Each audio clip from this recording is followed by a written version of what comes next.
Nous commençons une nouvelle année, mais la parole de Dieu ne change pas. Amen. Elle est la même. Dieu ne change pas. Il est le même. Ce n'est que l'être humain qui vieillit, qui s'améliore, qui se détériore, qui est lunatique, qui change d'avis, qui est influençable, qui est influencé. Mais la parole du Seigneur est toujours la même. Et j'aimerais continuer au travers de ce temps que nous allons passer ce matin à l'écoute du Seigneur, continuer pour ce culte de rentrée en prenant dans la continuité l'histoire d'Élisée, mais en y apportant bien sûr une touche particulière pour ce début d'année. Nous voulons remercier le Seigneur et nous approcher de lui avec crainte et tremblement. Seigneur, nous allons ouvrir ton saint livre. Conduis-nous, Seigneur, et dirige-nous. Nous mesurons, Seigneur, nos faiblesses, nos incapacités, nos manquements. Mais, Seigneur, c'est toi qui fortifie. C'est toi qui parles. Alors, Seigneur, dirige-nous ce matin. Bénis les enfants, bénis les moniteurs, dans le nom de Jésus. Amen. Nous nous projetons dans le livre des rois, le deuxième livre des rois, au chapitre 2. Il y a ici un texte que beaucoup ont déjà lu et que nous voulons relire pour étoffer, pour poser les bases de notre message ce matin. Livre des rois, deuxième livre des rois, au chapitre 2, à partir du premier verset. Deuxième livre des rois, chapitre 2, à partir du premier verset jusqu'au verset 14. Lorsque l'Éternel fit monter Élie au ciel dans un tourbillon, Élie partait de Gilgal avec Élisée. Élie dit à Élisée, « Reste ici, je te prie, car l'Éternel m'envoie jusqu'à Bethel. » Élisée répondit, « L'Éternel est vivant et ton âme est vivante. Je ne te quitterai point. » Et ils descendirent à Bethel. Les fils des prophètes qui étaient à Bethel sortirent vers Élisée et lui dirent, « Sais-tu que l'Éternel enlève aujourd'hui ton maître au-dessus de ta tête ?» Et il répondit, « Je le sais aussi, taisez-vous. » Élie lui dit, « Élisée, reste ici, je te prie, car l'Éternel m'envoie à Jéricho. » Il répondit, « L'Éternel est vivant et ton âme est vivante, je ne te quitterai point. » Et ils arrivèrent à Jéricho. Verset 5. Les fils des prophètes qui étaient à Jéricho s'approchèrent d'Élisée et lui dirent, « Sais-tu que l'Éternel enlève aujourd'hui ton maître au-dessus de ta tête ?» Et il répondit, « Je le sais aussi, taisez-vous. » Élie lui dit, « Reste ici, je te prie, car l'Éternel m'envoie au Jourdain. » Il répondit, « L'Éternel est vivant et ton âme est vivante, je ne te quitterai point. » Et ils poursuivirent tous deux leur chemin. 50 hommes, donc les fils des prophètes, arrivèrent et s'arrêtèrent à distance vis-à-vis, et eux deux s'arrêtèrent au bord du Jourdain. Alors Élie prit son manteau, le roula, et en frappa les eaux qui se partagèrent çà et là. Et ils passèrent tous deux à sec. Lorsqu'ils eurent passé, Élie dit à Élisée, « Demande ce que tu veux que je fasse pour toi, avant que je sois enlevé d'avec toi. » Élisée répondit, « Qu'il y ait sur moi, je te prie, une double portion de ton esprit. » Élie dit, « Tu demandes une chose difficile, mais si tu me vois pendant que je serai enlevé avec toi, cela t'arrivera ainsi, sinon cela ne t'arrivera pas. » Comme il continuait à marcher en parlant, voici un char de feu et des chevaux de feu les séparèrent l'un de l'autre, et Élie monta au ciel dans un tourbillon. Élisée regardait et criait, « Mon père, char d'Israël et sa cavalerie !» Et il ne le vit plus. Saisissant ses vêtements, il les déchira en 2 morceaux, et il releva le manteau qu'Élie avait laissé tomber. Puis il retourna et s'arrêta au bord du Jourdain. Il prit le manteau qu'Élie avait laissé tomber, il en frappa les eaux et dit, « Où est l'Éternel, le Dieu d'Élie ?» Lui aussi, il frappa les eaux qui se partagèrent ça et là. Et Élisée passa. Amen, amen, amen. Un merveilleux texte. Un texte qui nous replace dans un des moments les plus importants de l'histoire du peuple d'Israël. Un moment extraordinaire où cet homme, Élie, est enlevé. Mais avant cet enlèvement, il y a eu tout un travail accompli par le Seigneur dans le cœur d'Élie, oui, mais dans le cœur d'Élisée. Nous voulons regarder ce matin à cet homme, Élisée. Un homme appelé de Dieu. Et la question qu'on peut se poser en ce début d'année, qui est appelé? À quoi sommes-nous appelés? Lorsque je suis dans la maison du Seigneur, à quoi est-ce que je suis appelé? Dieu appelle. Alors il est vrai que Dieu appelle des hommes pour le ministère. Dieu appelle des femmes à se lever pour le servir. Dieu appelle ses serviteurs lui-même. Et pour le faire, il ne s'entoure d'aucune aide. C'est ce qui s'est passé dans l'assemblée à Antioche, où Dieu a dit « Mettez-moi à l'écart Paul et Barnabas pour l'œuvre à laquelle je les ai appelés. » L'appel de Dieu est une conviction intérieure qui nous est imposée par le Saint-Esprit.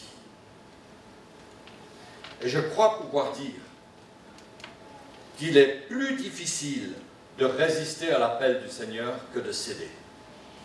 S'il y a donc dans votre cœur un appel de Dieu, un appel qui résonne, ne résistez pas plus longtemps. Ce fut l'expérience de Jérémie, par exemple, qui va dire « Tu m'as persuadé, Seigneur, tu m'as persuadé ». Dans d'autres cas, Dieu se sert d'hommes pour en appeler d'autres à son service, et c'est le cas d'Élisée. C'est par Élie que Dieu a appelé Élisée. Dieu se sert d'hommes, de femmes pour nous appeler. Dieu se sert de nos grands-parents, de nos grands-mères, de nos grands-pères, d'un oncle, de circonstances particulières pour nous appeler. Parfois même, l'appel de Dieu peut venir au travers de circonstances tout à fait fortuites. Même des animaux peuvent parler. Rappelons-nous l'ânesse de Balaam. Dieu peut appeler au travers de circonstances particulières. Mais cet homme, Élisée, on l'a déjà vu, n'est pas rentré dans le service avant d'y être appelé. Et je crois qu'il y a tout un travail de préparation lorsque Dieu nous appelle. Un travail d'attente, un travail de persévérance, un travail d'écoute, un travail où Dieu, comme le potier, nous façonne. J'aimerais dire ici que le besoin n'est pas un appel. Le besoin de serviteurs, le besoin de moniteurs, le besoin de personnes, de frères, de sœurs pour faire le ménage n'est pas un appel.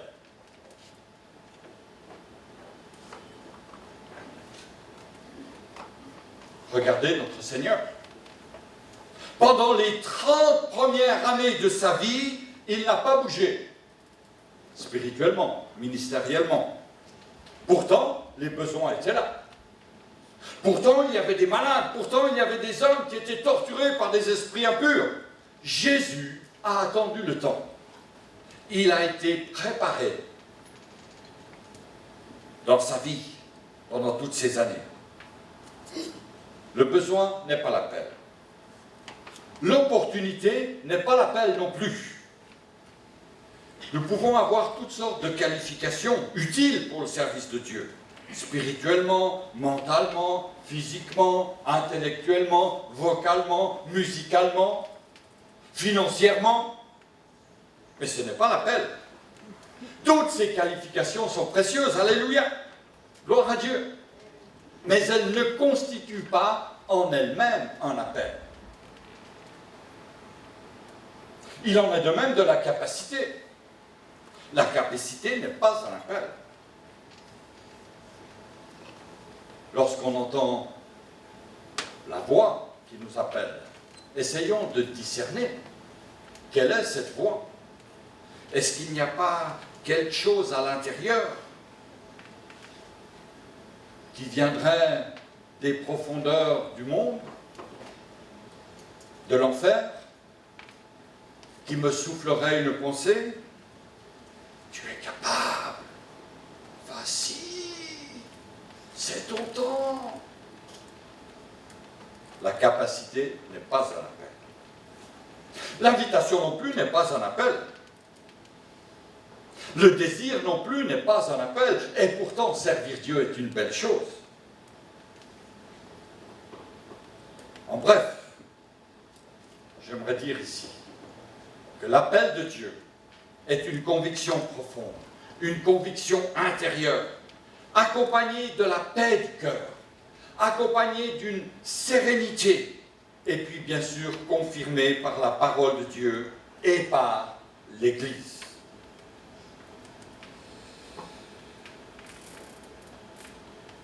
Élisée a été appelé pour un travail très difficile. J'aimerais dire ici que le Seigneur nous appelle rarement pour des choses faciles. La tâche devant Élisée était énorme. Mais les difficultés qui sont devant vous, mon frère, ma sœur, par rapport à cette nouvelle année qui vient, peut-être pour certains une année où ils vont prendre leur retraite. Mais la retraite, c'est difficile. Peut-être une année où leurs enfants vont quitter la maison. C'est difficile. L'année où leurs enfants vont rentrer dans une nouvelle école. C'est difficile. Il n'y a pas de service facile dans la maison de Dieu. Lorsque nous nous engageons pour le service du ménage, ce n'est pas facile. Lorsque nous nous engageons pour avoir, je dirais, une place dans l'Église, pas qu'on la recherche, mais voilà, nous sommes appelés à être sur l'estrade, à chanter, à être un musicien, je peux vous garantir que ce n'est pas facile. Une des places, d'ailleurs je l'ai dit à mes frères et mes sœurs de la technique hier, une des places les plus difficiles est celle du sonoriste. Parce que c'est toujours trop fort ou pas assez fort.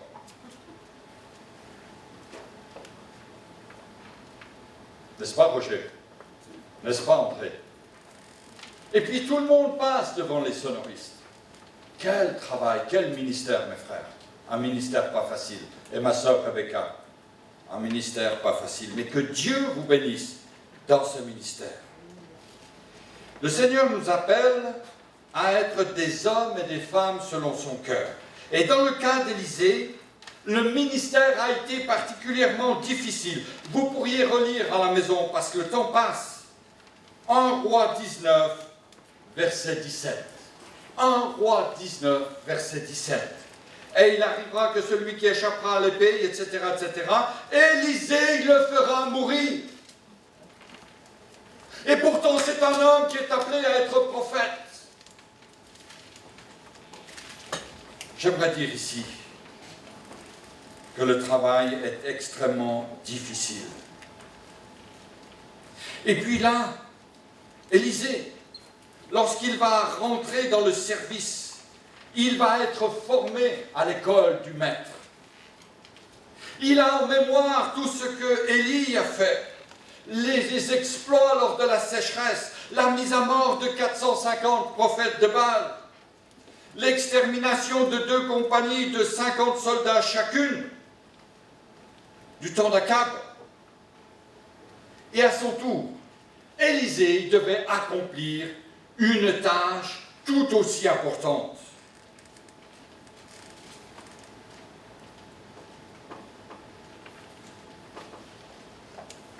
Lorsque nous sommes appelés à être des serviteurs, et là vous êtes intrigués, mes frères et sœurs, par ce chiffre 14, n'est-ce pas?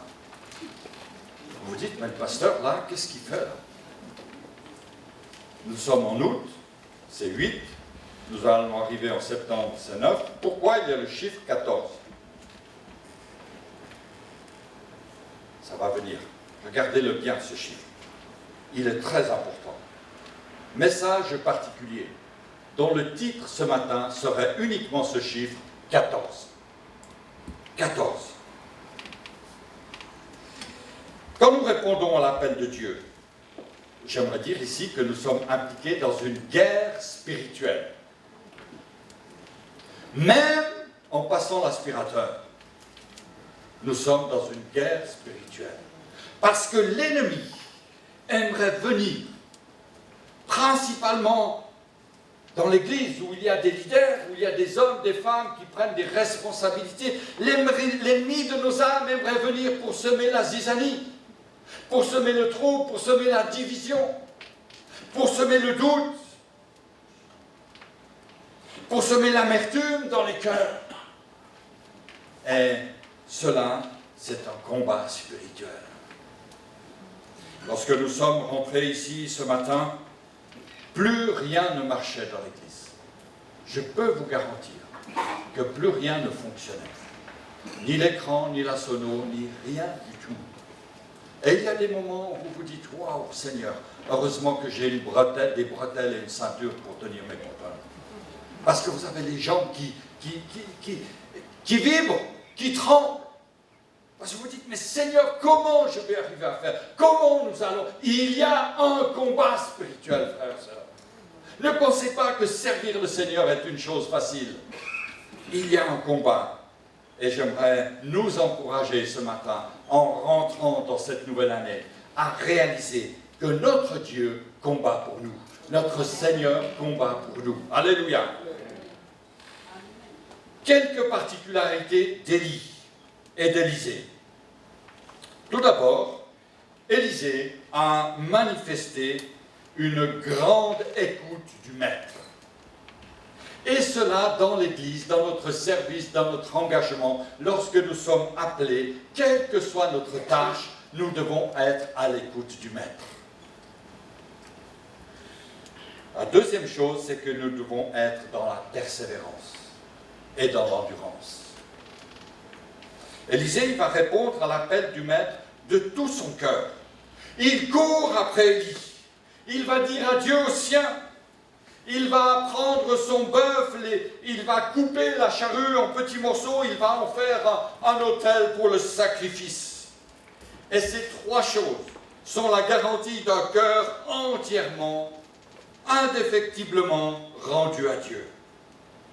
Et puis là, Élie, Élisée vont rester ensemble. Le maître, le disciple, pendant une période estimée entre 7 et 9 ans. Nous l'avons vu dans un message précédent, où Élisée va rester au service du maître, dans l'humilité, et pourtant c'est un homme d'âge mûr. Il va rester dans l'arrière, il va servir, il va verser l'eau sur les mains du prophète, les mains du maître. Il était à l'écoute, il était enseignable, il persévérait. Et à un moment donné, le ministère change. Il y a comme une plaque tournante qui se met en route. Et il y a Élie qui est enlevé et Élisée qui reste. Et regardez ici, dans ce texte que nous avons lu tout à l'heure, la détermination d'Élisée. Mon frère, ma sœur, il faut que tu sois déterminé. Il faut que tu sois dans ton cœur convaincu. Élisée a pris une position déterminée. Pas de doute, pas de compromis. Et ce texte de 2 Rois 2 se passe de commentaires. En ce début de semestre, frères et sœurs, êtes-vous tout aussi déterminés qu'Élisée? Êtes-vous tout aussi fort, tout aussi clair dans votre foi? Et quand l'ennemi viendra chuchoter quelque chose à vos oreilles, quand peut-être même votre mari, votre femme, vos enfants viendront essayer de déstabiliser l'appel qui est sur vous, est-ce que vous pourrez dire taisez-vous, tais-toi? Avec respect, bien sûr. avec respect. Quelle détermination! Pourquoi? Pourquoi cette détermination? J'en viens donc à ce texte très important, qui est le pivot de la prédication de ce matin. Parce que Élisée avait en vue une double portion. Une double portion d'esprit. Et quand on lit ce texte, on se dit, mais Élisée, il est quand même un peu gonflé. Hein? Pour qui il se prend? Il arrive là devant Élie, pas devant n'importe quel prophète, devant Élie. Et il lui dit, mais j'aimerais la double portion de ton esprit. Frères et sœurs, quelle démarche de foi, nous allons le voir. Et je prie que chacun puisse recevoir une double portion de l'esprit. Élisée a réalisé ses faiblesses. Élisée a réalisé ses incapacités. Peut-être que cette année qui va commencer, en tant que parent, vous la réalisez difficile. Vous vous dites, mais devant quoi est-ce que je vais aller? Devant quoi est-ce que mes enfants vont? Et Élisée était un de ces hommes qui avait complètement capitulé devant Dieu. Il s'était mis dans la position d'un disciple, c'est-à-dire quelqu'un qui non seulement est sauvé, mais réalise qu'il a un Seigneur, alléluia, un maître. Alors évidemment, il y avait un modèle terrestre, Élie, mais il y a surtout un maître céleste. Il est un peu comme Aksa, la fille de Caleb, qui vient voir son père avec la détermination de recevoir plus qu'elle n'a reçu. Elle va lui dire, tu m'as donné les terres du Midi, donne-moi aussi les sources d'eau. Et Caleb lui donna une double mesure, les sources d'en bas et les sources d'en haut. Les sources inférieures et les sources supérieures. Élisée, il est un peu comme ceux qui frappent le sol, non pas seulement 2 fois, mais 7 fois. Parce qu'il y a la victoire au bout. Il s'attend à la victoire. Il s'attend à ce que dans ce combat qu'il va livrer, dans le ministère qu'il va accomplir, dans le service qu'il va faire, il a besoin d'une force surnaturelle. Malgré les interventions de son père Élie, la situation morale, la situation spirituelle de la nation ne s'était pas améliorée. Jézabel était encore en vie, Athalie était en place, et le flot de l'apostasie risquait de submerger le peuple. D'autre part, l'armée, 1 500 000 hommes, avait été complètement décimée et il ne restait que 7 000 soldats.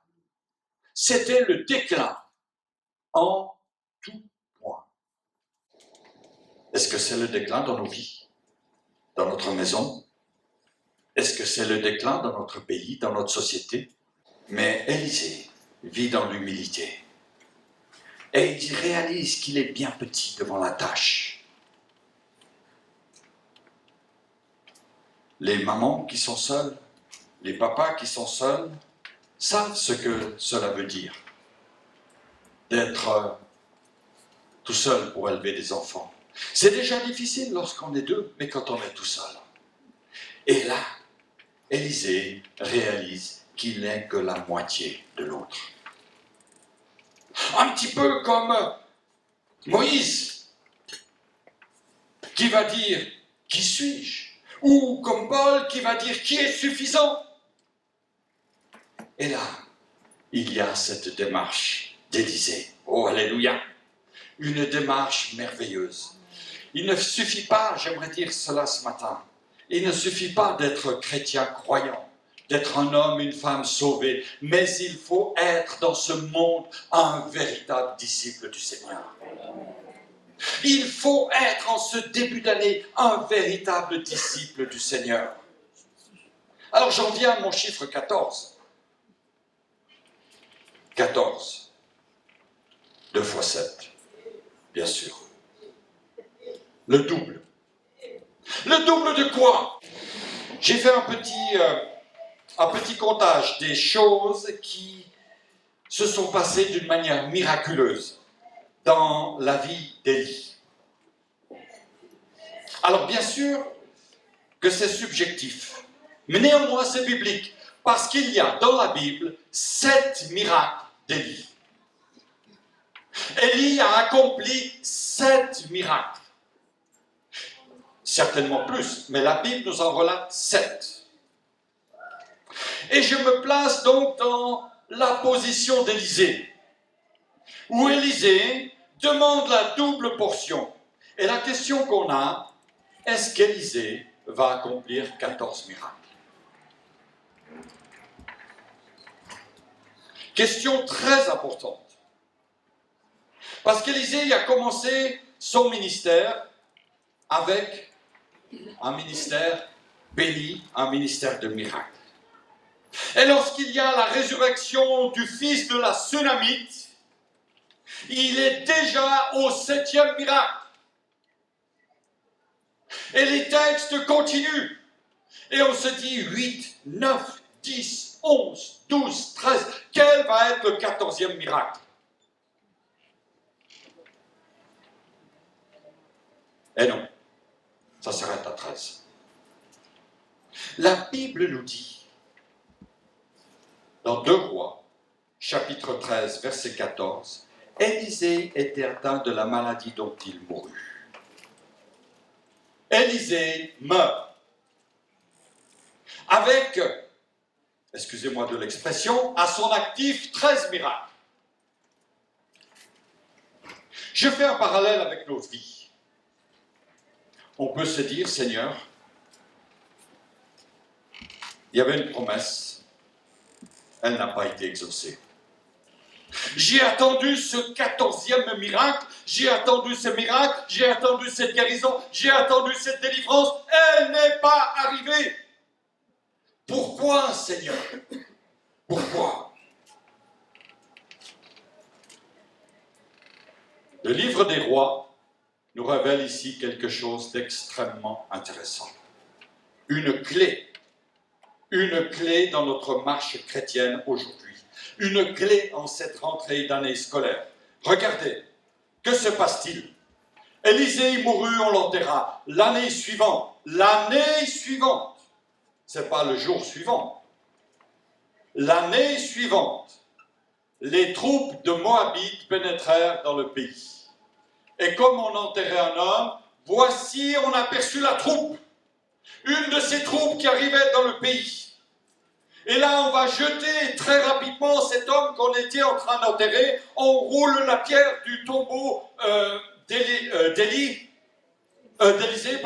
on roule la pierre du tombeau d'Élisée, on jette le cadavre dedans. Et le cadavre de cet homme, dont on ne connaît pas le nom, quand il va toucher les os d'Élisée, il va retrouver la vie. Alléluia! Un miracle, si j'ose l'expression posthume. Un miracle qui se réalise après la mort. Mon frère, ma sœur, combien il n'y a pas eu de fils prodigues, de filles prodigues dans nos familles posthumes, qui sont arrivés après, dont les parents n'ont pas vu l'exaucement, dont des parents sont rentrés dans le séjour des morts avec les larmes de voir leur enfant dans les ténèbres du monde. Et puis Dieu a fait grâce. Quelque temps après un service funèbre, quelque temps après une mort, et voilà, Dieu répond aux prières. Nous ne sommes pas maîtres des temps de Dieu, frères et sœurs. Tout appartient au Seigneur, alléluia. Et nous, en tant que chrétiens, nous devons nous dire ce matin, Seigneur, je m'attends à toi. J'ai besoin d'une double portion de ton esprit. J'ai besoin de pouvoir être un homme, une femme selon ton cœur. Et je ne veux pas me laisser déstabiliser par des prières qui n'auraient pas été exaucées, par un handicap, par une difficulté qui est là. Je sais, Seigneur, parce que tu as payé pour moi, parce que tu as donné ta vie pour moi, que tu habites en moi. Alléluia. Persévérons dans la foi, frères et sœurs, car c'est souvent quand tout semble terminé que le Seigneur vient dire l'amen de la promesse d'autrefois. Les promesses que nous avons reçues, les promesses qui sont là dans un coin de notre tête, et nous en connaissons une. Toi et ta famille, vous serez sauvés. Et on se dit, mais wow, Seigneur, ma famille, c'est plutôt l'Apocalypse. C'est plutôt le désert. C'est plutôt l'enfer. Mais cela, écoutez bien, frères et sœurs, ces paroles qui viennent dans votre tête, ces paroles, est-ce qu'elles n'ont pas l'odeur du soufre de l'enfer? Est-ce que ce n'est pas l'ennemi qui est en train de vous dire, mais tu vois, c'est raté, c'est perdu. Non, non, frères et sœurs, relevons de la tête. Et quelle que soit notre année académique, notre année scolaire, Dieu sera là. Et Dieu va dire l'amen à la promesse d'autrefois. Quand? Nous ne le savons pas. Où? Nous ne le savons pas. Mais ce que nous savons, c'est que Dieu est Dieu et ce qu'il fait est parfait. Alléluia. Seigneur, nous voulons incliner nos cœurs devant toi. Nous voulons, Seigneur, te demander que le triomphe de la croix puisse être encore une réalité dans nos vies. Nous ne voulons pas, Seigneur, prendre la croix au rabais. Nous ne voulons pas prendre la résurrection au rabais. Non, elle est totale, Seigneur. Elle est complète. Et c'est pourquoi, Seigneur, ce matin, nous nous tenons devant toi dans la foi, Seigneur. Étends ta main sur mes frères. Étends ta main sur mes sœurs. Seigneur, qu'un renouveau de grâce puisse, Seigneur, inonder les vies. Celles de mes frères aînés, celles de mes sœurs aînées, celles, Seigneur, qui passent par des temps difficiles, des temps de peine. Étends ta main, Seigneur, sur les malades. Viens au secours, Seigneur, de ceux qui ont perdu, Seigneur, un espoir, perdu une situation, perdu, Seigneur, une paix, Seigneur, que toi seul peux donner. Oh, redonne à mes bien-aimés, Seigneur, cette paix, Seigneur, qui surpasse toute intelligence, et que ta grâce, Seigneur, que ta grâce, celle qui est là aujourd'hui, en ce 28 août 2016, Seigneur, puisse être notre lot, Seigneur, tout au long de cette année. Bénis les papas, les mamans, tous ceux et toutes celles, Seigneur, qui sont seuls, qui sont divorcés, qui sont dans le veuvage, Seigneur. Accompagne, Seigneur, chacun et chacune. Et que dans, Seigneur, cette nouvelle année qui commence, nous puissions voir ta bonne main sur l'Église, sur le pays, Seigneur, dans le nom puissant de Jésus. Amen, amen et amen. Que le nom du Seigneur soit béni. Amen. Gloire à Dieu.